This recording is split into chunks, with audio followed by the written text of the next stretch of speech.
প্রিয় দর্শক, আসসালামু আলাইকুম। সহিহ তিরমিজি ষষ্ঠ খণ্ড হাদিস নাম্বার ৩১63 বাংলা অনুবাদ। আবু হুরায়রা রাদিয়াল্লাহু তাআলা আনহু কর্তৃক বর্ণিত আছে, তিনি বলেন, যখন খায়বার যুদ্ধ হইতে রাসূল সাল্লাল্লাহু আলাইহি সাল্লাম ফিরে আসছিলেন এবং রাতে চলতে চলতে তার খুব ঘুম পেল, তখন তিনি তার উট বসিয়ে তা হইতে নেমে পড়লেন। তারপর বললেন, হে বিল্লাল, আজ রাতে তুমি আমাদের ও পাহারা দাও। বর্ণনাকারী বললেন, বিল্লাল রাদিয়াল্লাহু তাআলা আনহু নামাজ আদায় করলেন। তারপর সূর্যোদয়ের দিকে ও মুখ ফিরিয়ে হাওদার সাথে হেলান দিয়ে বসে রইলেন।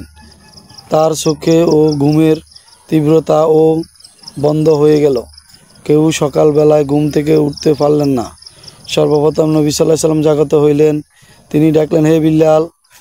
বিল্লাল রাদিয়াল্লাহু তাআলা আনহু বললেন, আল্লাহর রাসূল সাল্লাল্লাহু আলাইহি সাল্লাম, আমার বাবা মা আপনার জন্য কোরবানি হোক। আপনার যিনি ও জীবন দিয়েছিলেন, আমার জীবনও তিনি দিয়েছিলেন। রাসূল সাল্লাল্লাহু আলাইহি সাল্লাম বললেন, উটের পিঠে হাওদা ও বাঁধো এবং দ্রুত সফর করো। তারপর তিনি আরেক স্থানে পৌঁছায় উট বসাইলেন এবং অজু করলেন। নামাজের উদ্দেশ্যে ইকামত বলা হইল। তিনি যেভাবে ওক্তিয়া নামাজগুলো পড়লেন, ঠিক সেভাবে ধীরে স্থিরে সুস্থভাবে কাজা নামাজ পড়লেন। তারপর তিনি এ আয়াত পাঠ করলেন, আমার স্মরণে নামাজ ও কায়েম করো। সূরা তোহা 14 নম্বর আয়াত। হাদিসটি সহিহ আবু দাউদ কিতাবে 461, 463, ইরওয়া কিতাবে 263 এবং মুসলিমে অনুরূপভাবে আছে। এই হাদিসটি দুইটি বিষয় অবশ্য লক্ষণীয় আছে। এক নম্বর হচ্ছে, ফরজ নামাজ কাজা হয়ে গেলে ফরজ নামাজের মতো করে আদায় করতে হবে। রাসূল সাল্লাল্লাহু আলাইহি সাল্লাম এখানে আরেকটা শিক্ষা দিয়েছেন। বিল্লালকে শুধু ডাক দিয়েছেন, কিছুই বলেন নাই। অতএব আল্লাহ তাআলার উপর সবসময় ভরসা করবে, ক্ষয়ক্ষতির জন্য কোনো মানুষকে দোষারোপ করবে না, রাসূলের আদর্শ অনুসরণ করবে। প্রিয় দর্শক, আসসালামু আলাইকুম। সহিহ তিরমিজি ষষ্ঠ খণ্ড হাদিস নাম্বার ৩১65 বাংলা অনুবাদ। আয়েশা রাদিয়াল্লাহু তাআলা আনহা বর্ণিত আছে, নবী সাল্লাল্লাহু আলাইহি সাল্লামের সম্মুখে বসে এক লোক বলল, হে আল্লাহ রাসূল সাল্লাল্লাহু আলাইহি সাল্লাম, আমার কয়েকটি গোলাম আছে। আমার নিকট এরা মিথ্যা কথা বলে, আমার সম্পদ ক্ষতি সাধন ও খেয়ানত করে। প্রিয় দর্শক, আসসালামু আলাইকুম। সহিহ তিরমিজির ষষ্ঠ খণ্ড হাদিস নাম্বার ৩১62 বাংলা অনুবাদ। মাসুক রহমতুল্লাহ আলাইহি কর্তৃক বর্ণিত আছে, তিনি বলেন, খাব্বাব ইবনে আরাত্তি রাদিয়াল্লাহু তাআলা আনহুকে আমি বলতে শুনেছি, আমরা একটি সত্র আস ইবনে ওয়াইল আস সাহমির জিম্মায় ছিল। এই ব্যাপারে তাদাগা দেওয়ার উদ্দেশ্যে আমি তার ও নিকট আসলাম। সে বলল, যে পর্যন্ত তুমি মুহাম্মদের নবুয়তে অস্বীকার না করবে, সে পর্যন্ত আমি তোমার সত্য ফিরিয়ে দিব না। আমি বললাম, তুমি মৃত্যুর পর কিয়ামত দিবসে আবার জীবিত হয়ে না ওঠা পর্যন্ত আমার অপেক্ষা সম্ভব নয়। সে বলল, আমি মৃত্যুবরণ করব, আমারও জীবিত হইব। আমি বললাম, হ্যাঁ।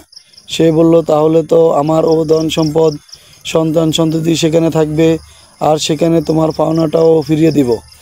এই কথার পরিপ্রেক্ষিতে অবতীর্ণ হয়, তুমি কি সেই লোককে দেখেছ যে আমার আয়াতসমূহ অস্বীকার করেছে এবং সে বলেছে, আমাকে তো ধন সম্পদ সন্তান সন্ততি ধন্য করা হইবে।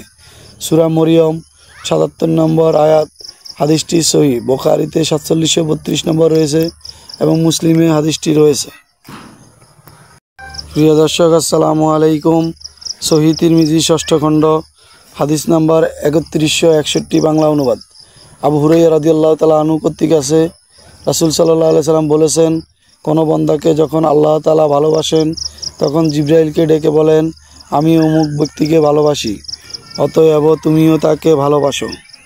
রাসূল সাল্লাল্লাহু আলাইহি সাল্লাম বলেন, আসমানবাসীদের মধ্যে জিবরাইল আলাইহিস সালাম তখন এই কথা ও ঘোষণা করেন, তারপর জমিনবাসীদের অন্তরে তার ও জন্য ভালোবাসা অবতীর্ণ হয়।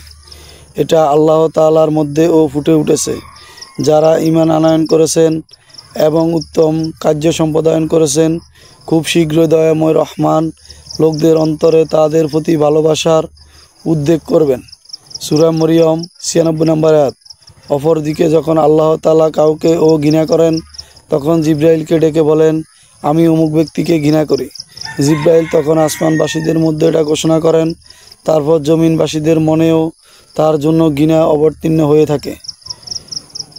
সহিহ কিতাবে হাদিসটি ২২০৭ রয়েছে। এবং আব্দুর রহমান ইবনে আবদুল্লাহ ইবনে দিনার রহমতুল্লাহ আলাইহি তার বাবা হইতে এবং তিনি আবু হুরায়রা রাদিয়াল্লাহু তাআলা আনহু হইতে তিনি নবী করিম সাল্লাল্লাহু আলাইহি সাল্লাম হইতে একই রকম বর্ণনা করেছেন।